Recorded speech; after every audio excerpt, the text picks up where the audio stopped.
हाँ जी, very good morning dear students. I am sure कि कल आपको हेलो एल्केन का वीडियो अच्छे से समझ लग गया होगा। आज हम प्रीफिक्सेस में यूपिक नेम आपको मैंने बताया था कि यूपिक नेम के कौन-कौन से पार्ट्स हो सकते हैं। पहला प्रीफिक्स होता है, फिर वर्ड रूट होता है, फिर प्राइमरी सफिक्स में ए, नीन, आइन होता है। उसके बाद जो है वो सेकेंडरी सफिक्सेस होता है। ठीक है? तो ये 4 जो हैं वो इनके नेम होते हैं। मतलब कि इस सीक्वेंस में आप यूपिक का मतलब कि किसी भी ऑर्गेनिक कंपाउंड का यूपिक नेम जो है वो लिख सकते हैं। आज मैं 2 प्रीफिक्सेस आपको करवाऊँगा। कल एक ही हमने करा था हैलोजन का बिकॉज़ वो लेंथियर था। आप जो 2 प्रीफिक्सेस हम करेंगे वो एक तो ईथर होगा और एक नाइट्रो होगा। तो पहले ईथर पे चलते हैं। ईथर में जनरल फ़ॉर्मूला ROR डैश है। R कार्बन की चेन है, R डैश भी कार्बन की चेन है। अगर ये R और R की R डैश की जो कार्बन चेन है, दोनों डिफरेंट हो तो इस तरह के ईथर को अनसिमेट्रिकल ईथर कहते हैं। तो जैसे कि यहाँ पे लिखा गया R is not equal to R dash. लेकिन अगर R और R डैश सेम है, तो फिर इस तरह के ईथर को हम सिमेट्रिकल ईथर कहते हैं। पहले मैं आपको टाइप 1 अनसिमेट्रिकल ईथर्स जा रहा हूँ। तो अनसिमेट्रिकल ईथर में आपको मतलब कि क्या करना है कि जैसे ये एक ईथर है, इसके ऑक्सीजन के दोनों तरफ कार्बन की चेन है। तो जो छोटी कार्बन की चेन है, स्मॉलर चेन है जो कार्बन की, उसमें ऑक्सीजन को ऐड करके उसको प्रीफिक्स बोल देते हैं। मतलब जैसे ऑक्सीजन के साथ CH3 है और ऑक्सीजन के साथ CH2CH3 है, तो हमने ये इस तरफ एक कार्बन की चेन है, इसमें ऑक्सीजन को ऐड करके इसको प्रीफिक्स बना दिया। तो ये मिथॉक्सी हो गया। और ये जो बड़ी कार्बन की चेन होगी इसको हम पेरेंट चेन बोल देते हैं। तो ये मिथॉक्सी जो है फर्स्ट कार्बन पे लगा हुआ है, तो इसका नाम फिर 1 मिथॉक्सी इथेन हो गया। ये मिथॉक्सी जो है फर्स्ट कार्बन पे लगा है, तो 1 लिखेंगे। अब 1 अरेबिक न्यूमेरल है, तो हाइफ़न तो लिखेंगे। तो ये मिथॉक्सी है, तो ये वाला पार्ट जो है इतना, वो आपका प्रीफिक्स है। फिर 2 कार्बन की चेन है, जैसे लार्जर कार्बन चेन जो है इसे पेरेंट चेन बोला गया। तो इसमें 2 कार्बन है, तो इथ जो है वो हमारे पास वर्ड रूट है। और एनीन आइन सिंगल डबल ट्रिपल बॉन्ड से डिसाइड होता है। यहाँ पे सिंगल बॉन्ड है, तो प्राइमरी सफिक्स इसमें एन हो गया। तो इसका नाम इसलिए यूपिक नेम बना 1 मिथॉक्सी इथेन। ये मैंने मेथोडोलॉजी सिखाई है कि ईथर की नेमिंग, अनसिमेट्रिकल ईथर की नेमिंग जो है वो कैसे करनी है आपने। अब हम इसको चार्ट की हेल्प से अंडरस्टैंड कर लेते हैं। पहले मैं अनसिमेट्रिकल ईथर आपको करवाने जा रहा हूँ। अनसिमेट्रिकल ईथर के यूपिक नेम जो है वो करवाने जा रहा हूँ। तो इसमें आप देखिए कि ऑक्सीजन के लेफ्ट साइड पे एक कार्बन है, राइट साइड पे 2 कार्बन की चेन है। तो जो छोटी कार्बन की चेन है, उसमें ऑक्सीजन को ऐड कर दीजिए और उसको आप प्रीफिक्स लिख दीजिए। और जो बड़ी कार्बन की चेन है, वो पेरेंट चेन है। पेरेंट चेन में 2 कार्बन है, ठीक है? तो पहले तो प्रीफिक्स ही लिखना होता है, तो प्रीफिक्स मिथॉक्सी है, ये फर्स्ट कार्बन पे लगा है, तो 1 मिथॉक्सी हो गया। ये 2 कार्बन है, तो वर्ड रूट इथ हो गया। इनके बीच में सिंगल बॉन्ड है, तो एन हो गया, 1 मिथॉक्सी इथेन हो गया। लेकिन जब कॉमन नेम लिखते हैं तो देखते हैं कि ऑक्सीजन को ईथर कहते हैं। इसके लेफ्ट और राइट जो कार्बन की चेन है, उनको अल्फ़ाबेटिकल ऑर्डर में लिख दिया जाता है। जैसे ऑक्सीजन के राइट साइड पे 2 कार्बन की चेन है, तो कॉमन नेम में इसको इथेन नहीं कहना है, इथाइल कहना है। ये इथाइल हो गया। और ऑक्सीजन के लेफ्ट साइड पे 1 कार्बन की चेन है, तो ये मिथाइल हो गया। तो अल्फ़ाबेटिकली ई पहले आता है, एम बाद में आता है, तो हम लिखेंगे इथाइल, मिथाइल, और ऑक्सीजन की जगह पे क्या लिखेंगे? ईथर, इथाइल मिथाइल ईथर हो गया। अगले कंपाउंड पे चलते हैं। अगले कंपाउंड में ये ऑक्सीजन के साथ एक कार्बन की चेन है, तो ये हमारा प्रीफिक्स हो गया। ये मिथॉक्सी हो गया, ये फर्स्ट कार्बन पे लगा है, 1 मिथॉक्सी प्रोपेन हो गया। तो so far as common name is concerned, तो एक तरफ एक कार्बन की चेन है जो मिथाइल होती है, दूसरी तरफ जो है 3 कार्बन की चेन है और वो भी स्ट्रेट है, तो एन प्रोपाइल हो गया। तो मिथाइल अल्फ़ाबेटिकल ऑर्डर में एम मिथाइल का एम जो है वो पहले आता है, तो हम लिखेंगे मिथाइल। फिर 3 कार्बन की स्ट्रेट चेन है, हम लिखेंगे एन प्रोपाइल। ऑक्सीजन है, इसे हम क्या लिखेंगे? ईथर। Got it? अच्छा। अब उन्होंने एक ट्विस्ट है कि जो OCH3 है या ऑक्सीजन के साथ जो कार्बन की चेन है, वो शुरू में नहीं लगी हुई, टर्मिनल कार्बन पे नहीं लगी, सेकंड कार्बन पे लगी है। पर ये है तो एक कार्बन की चेन है ना, तो ये क्या होगी? प्रीफिक्स होगी। लेकिन ये किसके साथ अटैच है? सेकंड कार्बन के साथ। तो 2 पे मिथॉक्सी हो गया। तो ये 3 कार्बन की चेन जो है लेंथियर चेन है, ये पेरेंट चेन होगी, तो इसमें 3 कार्बन है, तो इसे प्रोपेन कह देंगे। So whereas it's common name is concerned, ये वाला स्ट्रक्चर सेकंड और थर्ड स्ट्रक्चर सेम है, बस इनका स्ट्रक्चर डिफरेंट है, पर मॉलिक्यूलर फार्मूला दोनों का सेम है। इसमें जो मिथॉक्सी था फर्स्ट कार्बन पे लगा था, इसमें जो मिथॉक्सी है वो सेकंड कार्बन पे लगा है।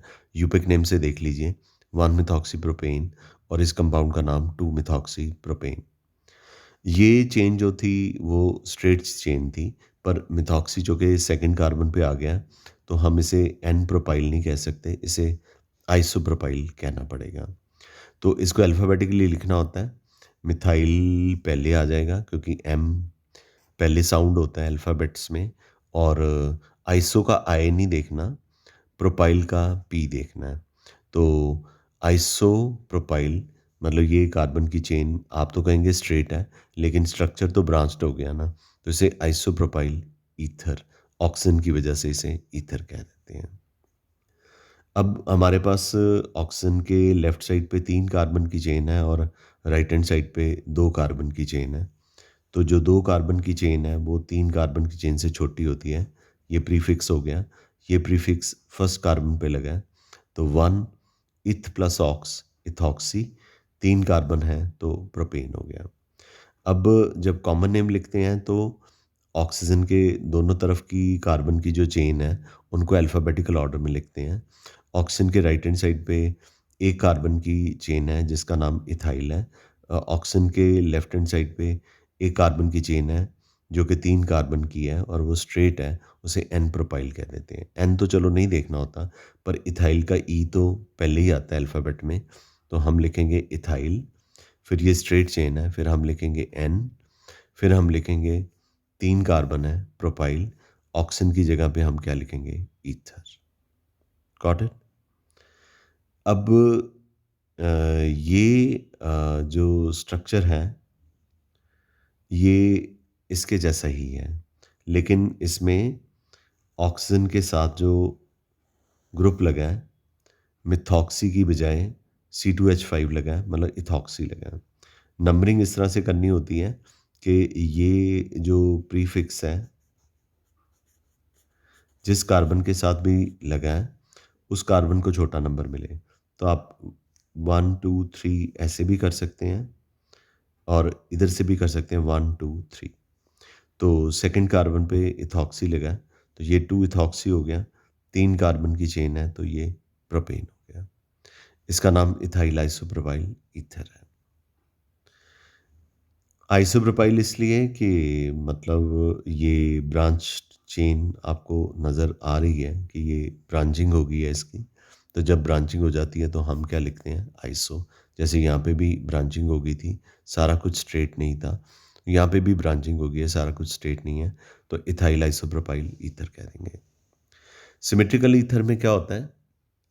सिमेट्रिकल ईथर में सिमेट्रिकल ईथर में ऑक्सीजन के दोनों तरफ एक जैसी कार्बन की चेन होती है। तो एक को आप प्रीफिक्स ले लीजिए और एक को पेरेंट चेन ले लीजिए, क्योंकि दोनों तरफ एक जैसी कार्बन की चेन है। तो ये मिथ प्लस ऑक्स मिथॉक्सी हो गया, ये कार्बन की चेन है तो ये मिथाइन मिथेन हो गया। लेकिन कॉमन नेम में अब ये दोनों कार्बन की चेन एक जैसी हैं, क्योंकि सिमेट्रिकल ईथर में आर जो है वो आर डैश के इक्वल होता है और अनसिमेट्रिकल ईथर में आर आर डैश के इक्वल नहीं होता। तो ये 2 मिथाइल हैं, तो हम इसको लिख देंगे डाई मिथाइल और ऑक्सीजन की जगह पे क्या लिखेंगे? ईथर लिखेंगे। ऐसे ही इस तरफ भी इथ है, इस तरफ भी इथ है, इसे इथॉक्सी इथेन कह देते हैं और कॉमन नेम में 2 इथाइल ग्रुप हैं तो इसे डाईइथाइल ईथर कह देते हैं। और 3 कार्बन की चेन है C3H7, C3H7 N का मतलब कि स्ट्रेट चेन है, इस तरफ भी स्ट्रेट चेन है, स्ट्रेट चेन है। तो प्रोपॉक्सी प्रोपेन बोल देंगे। 1 प्रोपॉक्सी प्रोपेन इसलिए क्योंकि ये देखिए इसको एक्सपैंड कर देते हैं CH3 CH2 CH2 O CH2 CH2 CH3, ठीक है। तो ये हो गया हमारा प्रीफिक्स।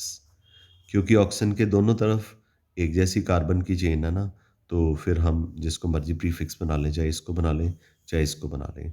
तो ये प्रीफिक्स जो है प्रोपॉक्सी, क्योंकि 3 कार्बन का है प्लस ऑक्सीजन ऐड करनी है, ये फर्स्ट कार्बन के साथ अटैच है, तो इसका नाम हो गया 1 प्रोपॉक्सी प्रोपेन, या इसे डाई, दोनों तरफ प्रोपाइल है, प्रोपाइल डाई प्रोपाइल ईथर कहेंगे। जैसे हमने इसे डाई मिथाइल ईथर कहा था, इसे डाई प्रोपाइल ईथर कहेंगे। पर डाई मिथाइल ईथर का ये था कि एक ही कार्बन की चेन थी, तो उसमें एन वर्ड इंट्रोड्यूस करने की ज़रूरत नहीं थी। लेकिन इसमें ऑक्सीजन के दोनों तरफ कार्बन की चेन जो है वो स्ट्रेट है, तो स्ट्रेट के लिए हम क्या लिखते हैं? एन लिख देते हैं। तो ये हो गया di n propyl ether. I am sure this is clear to you guys. Clear है? ओके। तो ये थे आपके ईथर्स।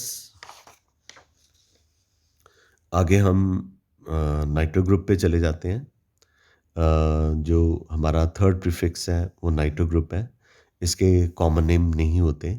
इसका फॉर्मूला जो है N डबल बॉन्ड O, और या सिंगल बॉन्ड ऑक्सीजन, या यहाँ पे कोऑर्डिनेट बॉन्ड भी लिख देते हैं। ये नाइट्रो है, इसका कोई कॉमन नेम नहीं है। तो कोई कॉमन नेम नहीं है तो फिर कोई लफड़ा ही नहीं है। ये प्रीफिक्स होता है, मतलब ये नाइट्रो जो है वो प्रीफिक्स है, क्योंकि हमने अभी सेकेंडरी सफिक्सेस पढ़ने नहीं शुरू किए। तो ये नाइट्रो है, ये एक कार्बन है तो मिथ हो गया, नाइट्रो मिथ। और मिथ के साथ तो एन ही लगता है, नाइट्रो मिथेन हो गया। ये नाइट्रो है, 2 कार्बन की चेन है तो नाइट्रो इथेन हो गया। फिर ये 3 कार्बन की चेन है तो ये जो नाइट्रो ग्रुप है वो सेकंड कार्बन पे लगा हुआ है, तो 2 नाइट्रो प्रोपेन हो गया, ठीक है। अब हमारे पास ये जो नाइट्रो ग्रुप है वो फर्स्ट कार्बन पे लगा है और 4 कार्बन की चेन है। कॉमन नेम तो हमने इसके मतलब हमारे पास अवेलेबल ही नहीं है, हमने इनके कॉमन नेम रखे नहीं हुए। तो ये नाइट्रो जो है फर्स्ट कार्बन के साथ अटैच है, 1 नाइट्रो, 4 कार्बन की चेन है तो ब्यूटेन हो गया।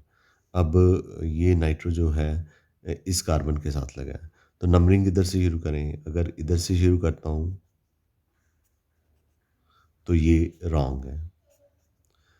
क्यों रॉन्ग है? क्योंकि इसमें नाइट्रो को फिर थर्ड कार्बन मिलना था, थर्ड कार्बन मिलना था। लेकिन अगर इधर से नंबरिंग शुरू करते हैं तो इस नाइट्रो को जो है वो सेकंड नंबर मिल जाएगा, और ये प्रीफिक्स है, और ये प्रीफिक्स जो है वो सेकंड कार्बन पे लगा, 2 नाइट्रो हो गया, और ये 4 कार्बन की चेन है तो क्या हो गया? बुट एन हो गया, single bond. I am sure कि आपको ये प्रीफिक्स जो है वो अच्छे से क्लियर हो गया होगा, और आपने अब इन प्रीफिक्सेस की अच्छी तरह से प्रैक्टिस करनी है। मैंने आपको 3 प्रीफिक्सेस करवाए हैं। एक आपको मैंने करवा दिया हैलोजन डेरिवेटिव्स, जिस पे बहुत ज़्यादा टाइम लगा। फिर मैंने ईथर्स करा दिया, थोड़ा कम टाइम लगा। फिर मैंने नाइट्रो कराया जिस पे और भी ज़्यादा कम टाइम लगा। इसका मतलब कि जैसे जैसे आगे प्रोग्रेस करते जाएंगे जो टाइम है वो कंपैरेटिवली थोड़ा कम लगता जाएगा। आई एम श्योर कि ये पार्ट जो है वो आपको क्लियर है, ठीक है। तो आप इसको अच्छी तरह से प्रैक्टिस कीजिए, फिर मैं आपको आगे करवाता हूँ, ठीक है। तो आगे हमने अल्काइल ग्रुप के बारे में पढ़ना है। तो इसमें कुछ रूल्स हैं। पहला रूल है मतलब कि नंबरिंग के रूल हैं। तो लॉन्गेस्ट चेन अल्केन मतलब कि जैसे ये एक अल्केन है तो इसकी नंबरिंग करनी है। तो कहते हैं कि नंबरिंग किस तरह से करेंगे और साइड चेन किसको लेंगे, पेरेंट चेन किससे लेंगे। जो लॉन्गेस्ट चेन होगी उसको पेरेंट चेन बोल देंगे, जो स्मॉल चेन होगी उसको साइड चेन बोल देंगे, और साइड चेन जो है वो प्रीफिक्स हो जाती है। ठीक है? अच्छा, जैसे ये एक मेरे पास और भी कंपाउंड है। तो इस कार्बन के साथ इधर भी एक कार्बन की चेन है, इधर भी एक कार्बन की चेन है और ये भी एक कार्बन की चेन है। तो आपने इसमें से लॉन्गेस्ट कार्बन चेन चूज़ कर लेनी है। 1, 2, 3, 4, 5, 6 इस तरफ 6 बनती है। 1, 2, 3, 4 इस तरफ 4 बनती है। 1, 2, 3, 4, 5, 6, 7 ये 7 कार्बन की चेन बन गई। नाउ द क्वेश्चन राइजेस कि नंबरिंग ऐसे ही क्यों करनी है? अगर मैं ऐसे करूँगा तो 1, 2, 3, 4, 5 फिफ्थ कार्बन पे 2 साइड चेन्स लगेंगी। तो हमने नंबरिंग इस तरह से करनी होती है कि जो साइड चेन्स होती हैं वो जिस कार्बन से अटैच हों उनको भी छोटा नंबर मिल जाए। तो हम इधर से शुरू कर देंगे 1, 2, 3। तो ये 3 हो गया। 3 पे इधर एक साइड चेन होगी और इधर भी एक साइड चेन होगी। और ये 1 टू 7 वाली जो कार्बन चेन है, ये कौन-सी चेन होगी? पेरेंट चेन होगी। ठीक है? अभी इसकी नेमिंग नहीं कर रहा, मैं सिर्फ़ आपको बता रहा हूँ कि आपने नंबरिंग जो है वो कैसे करनी है। इसकी कैसे करनी है? अगर मैं इधर से करूँ 1, 2, 3, 4 नंबर मिलता है, जिसके साथ ये साइड चेन है। इधर से करूँ 1, 2, 3 तो ये 1, 2, 3, 4, 5, 6 ये करेक्ट है। अगर आप कन्वर्सली ऑपोज़िट करोगे तो इसको 4 नंबर मिलेगा, फिर वो गलत हो जाएगा। ठीक है? तो ये रूल आपको क्लियर है लॉन्गेस्ट चेन अल्केन का रूल। तो लॉन्गेस्ट चेन अल्केन के रूल के बाद हमने rule for larger number of side chain जो है वो चूज़ करना है। ये एक कंपाउंड है, इनकी नेमिंग नहीं मैं कर रहा। ये कंपाउंड को 2 बार लिखा गया है। इस कंपाउंड को 2 बार लिखा गया है। तो अगर मैं इस तरह से इसकी पेरेंट चेन लेता हूँ जो कि 6 कार्बन की पेरेंट चेन है, तो मुझे सेकंड पे भी साइड चेन मिल जाती है, थर्ड कार्बन पे भी साइड चेन मिल जाती है। इसी कंपाउंड को अगर मैं ऐसे करूँ 1, 2, 3, 4, 5, 6 या 1, 2, 3, 4, 5, 6 तो इसमें थर्ड पे एक साइड चेन जो है वो लगी हुई है। ये थर्ड पे साइड चेन लगी है। तो इसमें एक साइड चेन है और ऊपर वाले कंपाउंड में सेकंड और थर्ड पे 2 साइड चेन्स लगी हुई हैं। कंपाउंड एक है, ध्यान से देखो, मॉलिक्यूलर फार्मूला भी एक है, स्ट्रक्चर एक जैसे ही बनाया है। ये देखो CH3CH के साथ CH3 फिर CH के साथ CH2CH3 फिर ये एग्ज़ैक्टली सेम है, लेकिन ये ऊपर वाला स्ट्रक्चर जो है हमारा करेक्ट है और नीचे वाला इनकरेक्ट है, क्योंकि नीचे वाले स्ट्रक्चर में थर्ड पे एक ही साइड चेन लगी थी, तो हमने उस स्ट्रक्चर को रिजेक्ट कर देना है जिसके साथ साइड चेन्स का नंबर कम है और उस स्ट्रक्चर को सिलेक्ट कर लेना है जिसके साथ जिसमें साइड चेन्स का नंबर जो है वो ज़्यादा है। ये था rule for larger number of side chains. I am sure कि ये आपको क्लियर हो गया होगा। आगे मेरे पास जो है लोएस्ट नंबर रूल, मैं ऑलरेडी बता चुका हूँ। ये दोनों कंपाउंड एक जैसे हैं, ठीक है? इसे 1A लिख दिया, 1B लिख दिया। अगर मैं इधर से नंबरिंग करूँ, तो ये जो साइड चेन है इसको थर्ड नंबर मिलता है। अगर मैं इधर से नंबरिंग करूँ, तो ये जो साइड चेन है इसको 4 नंबर मिलता है। तो ये इनकरेक्ट हो गया और ये जो ऊपर वाली नंबरिंग है वो क्या होगी? करेक्ट होगी। तो I have already told to you this thing. आगे मेरे पास जो रूल है, lowest set of locant rule है। तो देखिए lowest set of locant rule जो है वो क्या होता है? ये मैंने 1 को करेक्ट लिखा है, 1A है ये, 1A को करेक्ट लिखा है, 1B को इनकरेक्ट लिखा है। दोनों एक जैसे स्ट्रक्चर हैं। इसमें आपने नंबरिंग इस तरह से करनी है कि इधर से करेंगे तो 1 2 3 थर्ड पे साइड चेन है और एक 4 पे साइड चेन है।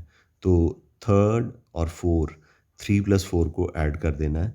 इसे सम ऑफ लोकेंट कहा जाता है। तो इसमें लिखा हुआ है।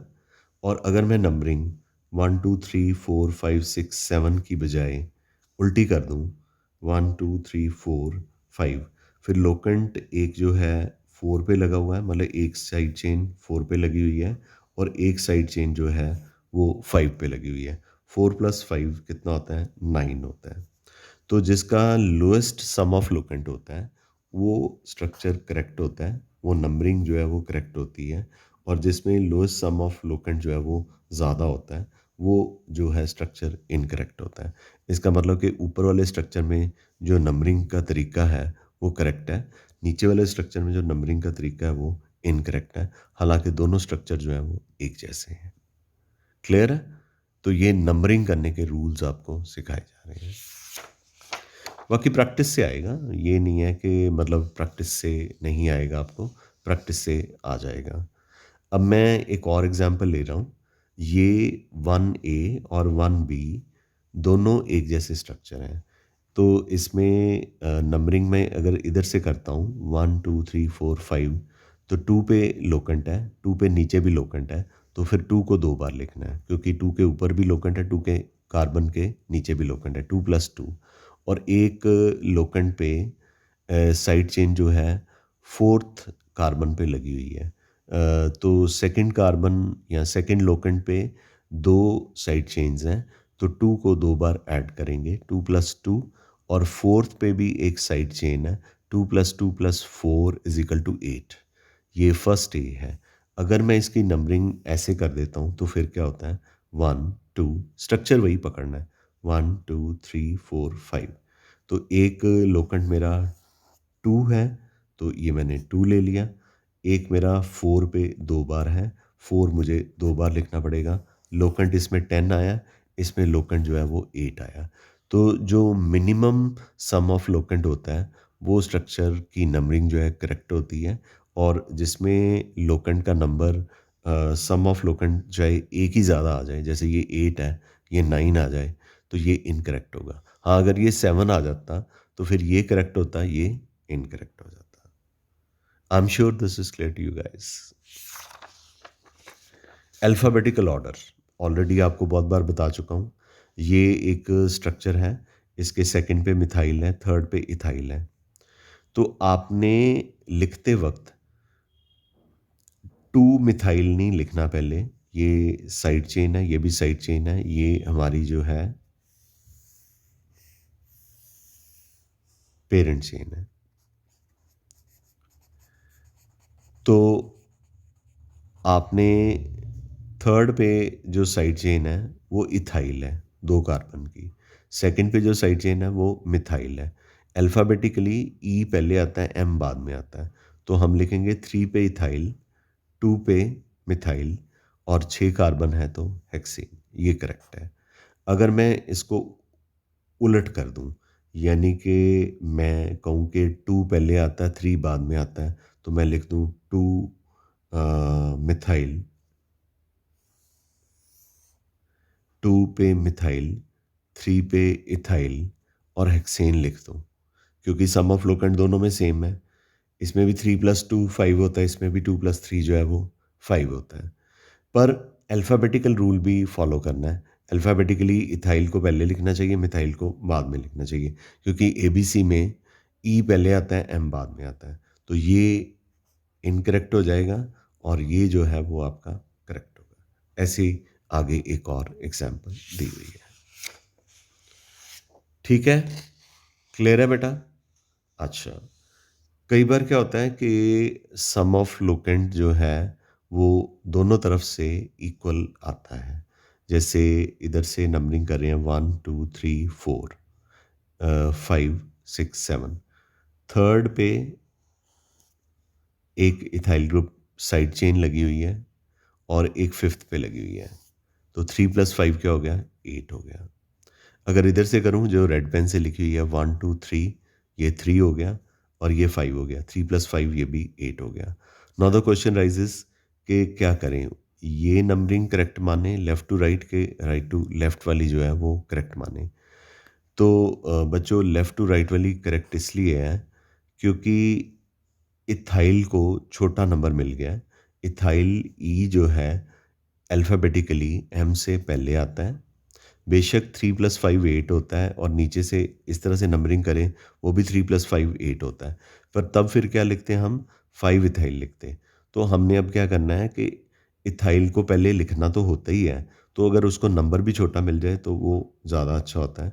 सो 3 पे इथाइल, 5 पे मिथाइल, 7 कार्बन है हेप्टेन, ये करेक्ट है। 3 + 5 8 है। अगर इधर से मैं करूँ और मैं लिखूँ 3 पे मिथाइल, 5 पे इथाइल, वो वैसे ही इनकरेक्ट हो जाएगा बिकॉज़ ई अल्फ़ाबेटिकली पहले आना चाहिए। तो ये क्या हो गया? इनकरेक्ट हो गया। I am sure this is clear to you guys. Clear है? ओके।